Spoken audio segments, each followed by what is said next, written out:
నేను ఆర్టీ కోసం డబ్బు కోసమో ఈ పోరాటం చేయట్లేదు.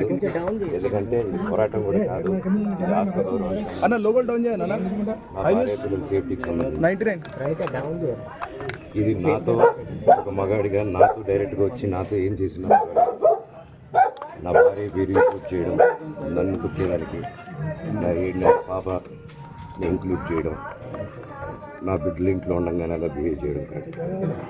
ఈరోజు పోలీస్ దగ్గరికి నేను వెళ్ళి ప్రొటెక్షన్ అడిగాను. నేను మొన్న వచ్చి అడిగినప్పుడు మీకు అన్ని ఎవిడెన్స్లు ఇస్తాను. ఎస్ఐ గారు ఇక్కడి నుంచి వచ్చి నేను ఇస్తాను సార్ ప్రొటెక్షన్ చూపించాను. కౌన్సిలర్లు అందరూ అభిప్రాయం దాముకుంటారని చూపించాను. అది కూడా చూసి ఓకే సార్ మీ ధైర్యంగా ఉండండి, మేము ఎక్కడికి వెళ్ళట్లేదని చెప్పి మాట్లాడి పారిపోయారు.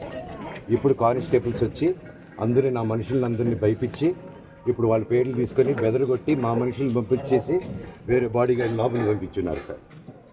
ఏం జరిగిందండి అసలు? గొడవలు ఎందుకు జరిగాయి? డిపార్ట్మెంట్ ఎందుకు వన్ సైడ్ తీసుకుంటున్నారు? కంప్లైంట్ తీసుకున్న తర్వాత వాళ్ళకి ఏ అధికారం ఉంది? నా ప్రొటెక్ట్ చేసే మనుషుల్ని పంపించేదానికి అధికారం ఏముంది? ప్రపంచంలో అందరినీ కలుస్తాను సార్, బయలుదేరి.